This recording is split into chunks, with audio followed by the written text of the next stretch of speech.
হবে, তার উপর দই রাবড়ি, শীতে বেলার মতো পেটে গিয়ে আর তো ধরে।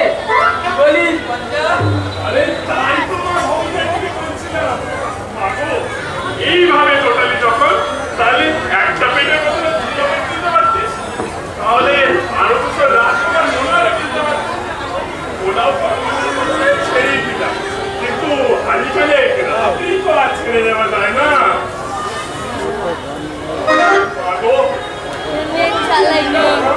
তুই বড় হাগল, চোখের সামনে দেখলু এক হাঁড়ি দই, 2 হাঁড়ি রাবড়ি, চন্দ্রের মনোহরা রাজভোগ ধাউ ধাউ করে গিললি, এতেও তো রাত মিটলুনি। আমার থেকে তুই কম কাজ করে জানি বাবা, নিজে তো আমার থেকে বেশি কিনি। ভবিষ্যতে সাদাও বাকি, ছানা পোনা গিন্নি মিলে গোটা করে চলতে পারি। তুই আমাকে একটু বলছিস এক বলছা আমার নামে যা খুশি বল, তাতে কোনো ক্ষতি নেই, কিন্তু আমার ছেলে মেয়ে নিয়ে ঘুরবি না, আমি তোকে সাবধান করে দিলাম। বলি ও তো আমার হাতে নয়, হলো মা ষষ্ঠীর কৃপা। বলি তুই আমার চেয়ে কম কিসে শুনি? আচ্ছা আচ্ছা থাক থাক থাক, মায়ের কৃপা তোরও থাক আমারও থাক, অন্য আর ঝগড়ায় কাজ নেই। তুই দেখ চলছে রে, ঠাকুরমশাই এইদিকে যাচ্ছে,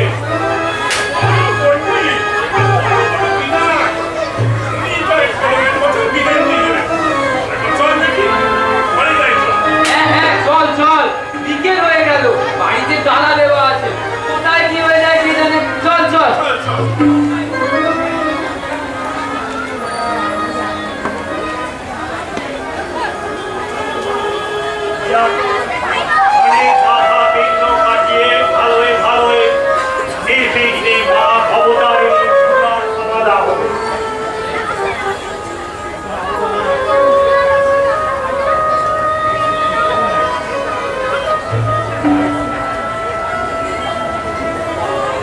চারিদিকে এত জাঁকজমক, হাজারে হাজারে লোক প্রসাদ পাচ্ছে, কিন্তু বদাই কোথায় গেল? সেই ভোরবেলা আমার সঙ্গে এখানে এলো, কিন্তু সারাদিন তো তাকে একবারও দেখলুম না। কি জানি সারাদিনে তার কিছু খাওয়া হলো কিনা। যাই খুঁজে দেখি কোথায় গেল সে। তুমি ছোট মামাকে দেখেছো? না রে, আমিও তো তাকে খুঁজছি, কিন্তু ও তো বললো তোর সঙ্গেই থাকবে, সব ঘুরে ঘুরে দেখবে, এই জায়গাটা তো খুব ভালো লেগেছে, সেই কথাই তো সে বললো আমাকে। আমার সঙ্গেই তো ছিল। আমি বললুম ছোট মামা তুমি ওই লাট বাংলোয় একটু বসো, আমি তোমার জন্য জল খাবার নিয়ে আসছি। খুব ভালো ভালো খাবার দিচ্ছে। ব্যাস, এসে দেখি ছোট মামার ওখানে নেই। তারপর থেকে সব জায়গায় 2-3 বার করে খুঁজে এলি। কই, কোথাও তো ছোট মামার দেখা পেলুম না। না, তোদের নিয়ে আর পারি না, যত সব হতভাগার দল। তুই তো জানিস ছোটবেলা থেকে ও একটু অন্যরকম।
তুমি কিনা 1 পয়সার মুড়ি মুড়ি কিনে খেয়েছো।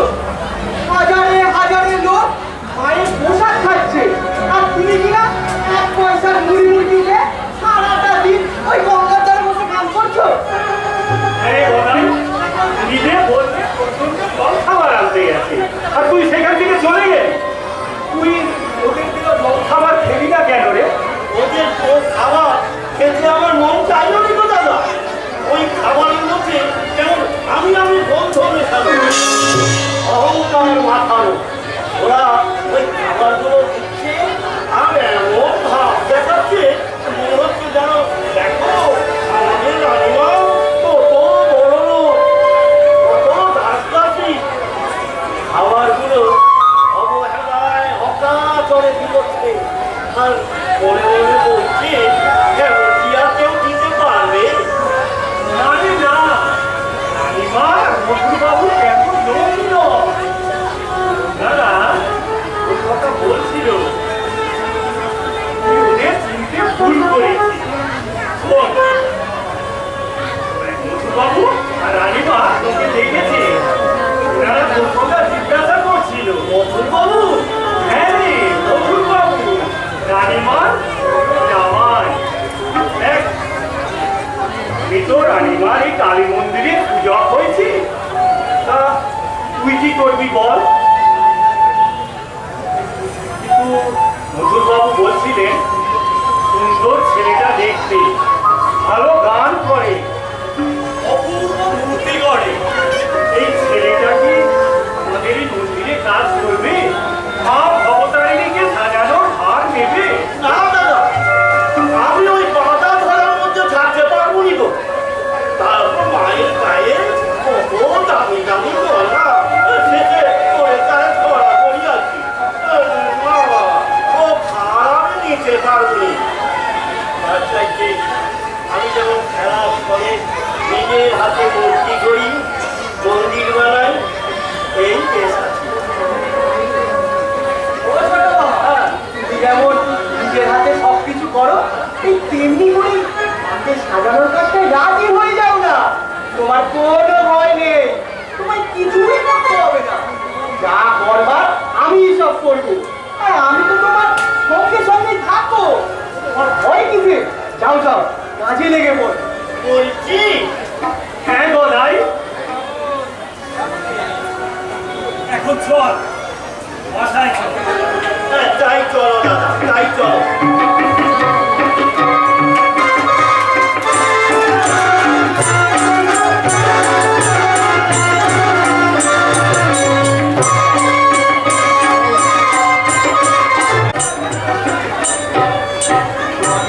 স্বপ্ন পরিবৃষ্ট মায়ের এই মন্দির প্রাঙ্গণ। পরিদৃষ্ট মায়ের আদেশে অসুস্থ দেহে আজ আমাকে এখানে আসতে হলো। এখন তার ভালো ভালো কার্যসূচি করে যেতে পারলে তোমায় আমার মনস্কামনা পূর্ণ হবে।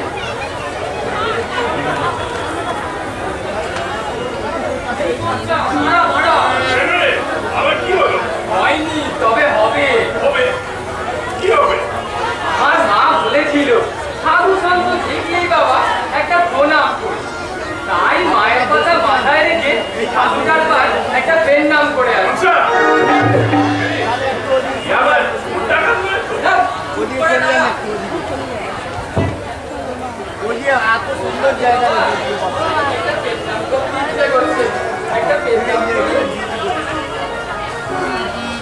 কোথাকার কে তার ঠিক নেই। সাধু না অসাধু কে যাবে, আর তুই ওর পায়ে গিয়ে পেন্নাম করলি। ওর মনস্কামনা পূর্ণ হোক। আচ্ছা সাধু বাবা, তুমি কি এখানেই থাকো? আত্মা সাধনা করতে তীর্থস্থানে গিয়েছিলাম। তা তুমি কোথা থেকে আসছো? কোথায় বাড়ি তোমার? ওঠো টাকা, এত কথা তোর কি দরকার রে বাবু? কোথায় বাড়ি কি নাম বলি, এসব শুনে তোর কি হবে রে? কিছু করে না। নে নে, চল মন্দিরে চল। ছাড় না। কি এত রক্ত? তোমরা এখন বলো তো ওই কাপড়টা কোথায়? পাগলা? কোন পাগলা? ওঠো টাকা, এই খরচা তুইও কি এখন পাগলের দলে ভিড়বি নাকি? আমি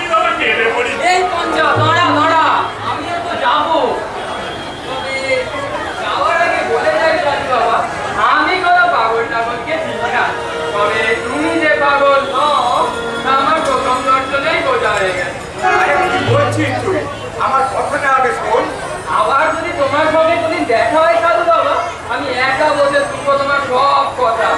আরো কিছু বলার আছে সাধু বাবা, তবে আজ নয়, আমি আবার ফিরে আসবো তোমার কাছে। আজ চলি, প্রণাম বাবা, প্রণাম। চল পঞ্চা চল। এরা তো চলে গেল, কিন্তু ওকে পাই কোথায়?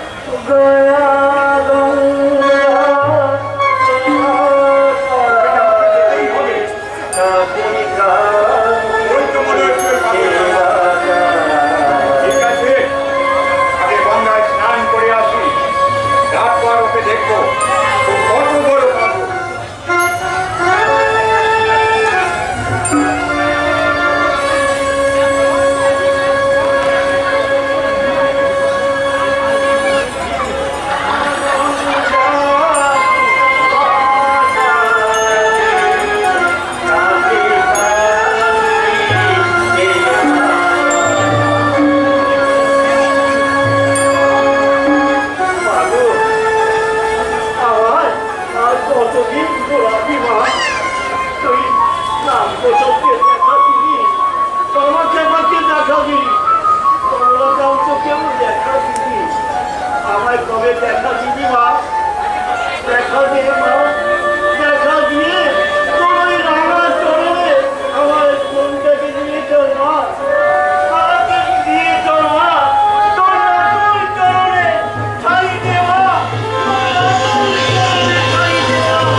ওই ওখান থেকে এখানে আসবে।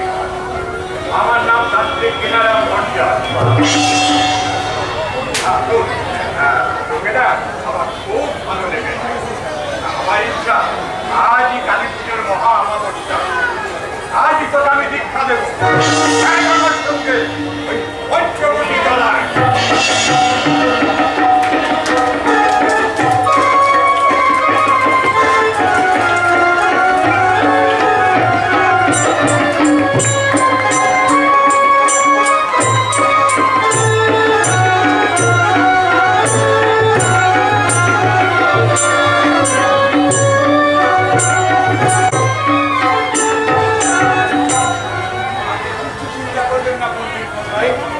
আমি আপনার ভাইকে রোজ এসে একবার করে দেখে যাব।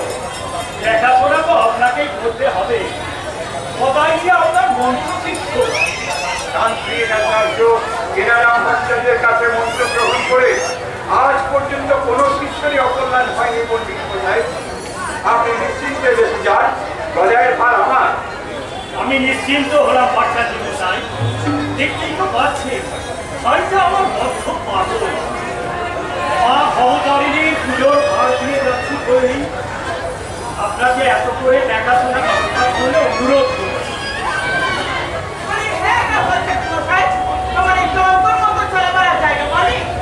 কেন, কি হয়েছে? কি হয়েছে আবার জিজ্ঞাসা করছো? বাবুই ঠাকুরের গালে খুশু খুশু করে কি দোষের মতো দিলে বাবু? বলেছি না নাও কাছে চোখ বুঝে বসে কাঁদছে, তখন মা মা বলে চাচাতে চাচাতে মনে বাজারে ঘুরে বেড়াচ্ছে। তখন আমার হাসির মনে মুখে মুখে ছাল চাপা বদায়নি উন্মাদ ভাবটা বেড়েছে দেখেই তো আমি যাই যাই করে ওকে ছেড়ে যেতে পারছি না ভট্টাচার্য মশাই। আপনি একদম চিন্তা করবেন না পণ্ডিত মশাই, তন্ত্র ক্রিয়া করাবে আমি গদাধরের কাগজ ছাড়িয়ে দেব। আপনি বাড়ি যান। আমার হয় নাকি আমার লক্ষ্যটা মতো ছোট ভাই কারণ ভাই ঘরে বাজারে ঘুরে বেড়াবে, আর তাই দেখে বড় ভাই কি নিশ্চিত হয়ে ঘরে যেতে পারে বাচ্চা? খুব পারে মেয়ে ছেলে তুই, আমার তন্ত্র ক্রিয়া করাবে শক্তি কতখানি তা তুই বুঝবে না। সত্য প্রমোদা, তন্ত্র ক্রিয়ার অপরিসীম শক্তিতে গদাধরের পাটনামও ছেড়ে যাওয়া বিচিত্র নয়।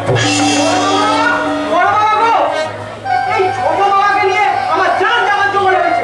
কেন, কি হয়েছে?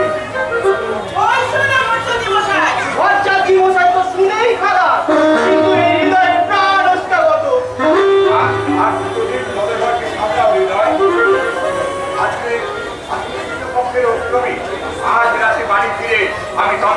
বিয়া করবো দেখবে কথা ঘরে পাগলামি সব ওরা ডিম হবে। মশাই সম্মান রেখে কথা বলো। আর সম্মান এই ওনার জন্যই ছোট মামা একাই সকলের মানে পাঁচ ছড়াচ্ছে। মানে এই ভট্টাচার্য মশাই মন্তর দেওয়ার পর থেকেই ছোট মামা কখনো গঙ্গায় ডুব দিয়ে নিজে কাপড়ে জঙ্গলের ভিতরে ছুটে গিয়ে নাচছে, কখনো কখনো বা কাউ কাউ করে খাচ্ছে। তুই তো জানিস দিদি, ছোটবেলা থেকে ঠাকুর দেবতার ওপর ওর ভক্তি শ্রদ্ধা যেমন অটল, তেমনি পাগলামো ভাবটাও সমান। তুই আর কয়েকটা দিন ছোট আমার জন্য একটু কষ্ট কর বাবা, আমার শরীর খুব ভালো যাচ্ছে না। আমি কয়েকটা দিন বাড়িতে বসে একটু বিশ্রাম করি। তাই করবি যে পণ্ডিত মশাই, আপনার কথা ধরে ভাগ যখন আমি নিয়েছি তখন তাকে সুস্থ করে পূজার্চনার কাজ আমি ঠিক করিয়ে দেব।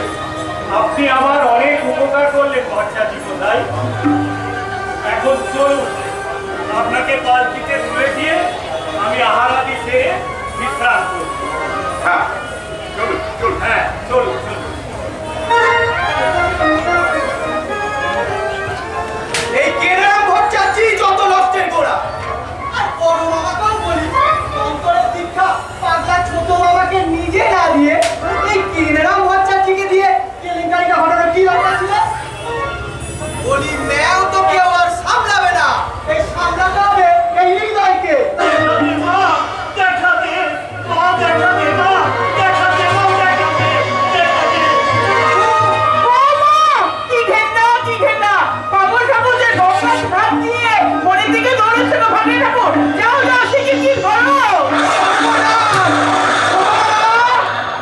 ছোট মামা ফেরো ফেরো, ফিরে এসো।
দক্ষিণেশ্বরে আছে।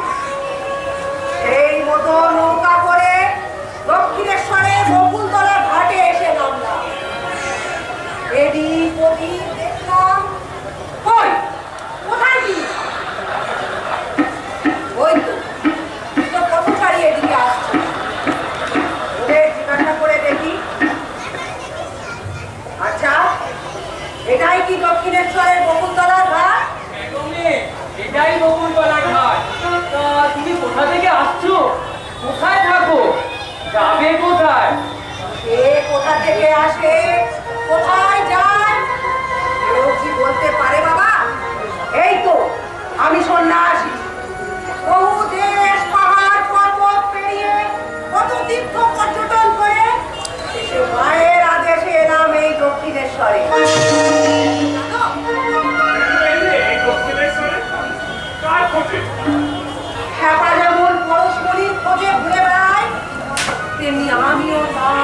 খুঁজে ঘুরে বেড়াচ্ছ।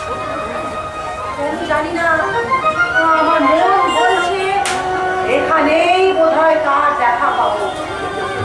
দেখা, বলো না, সে কি এখানে আছে? আর কথা বলছো?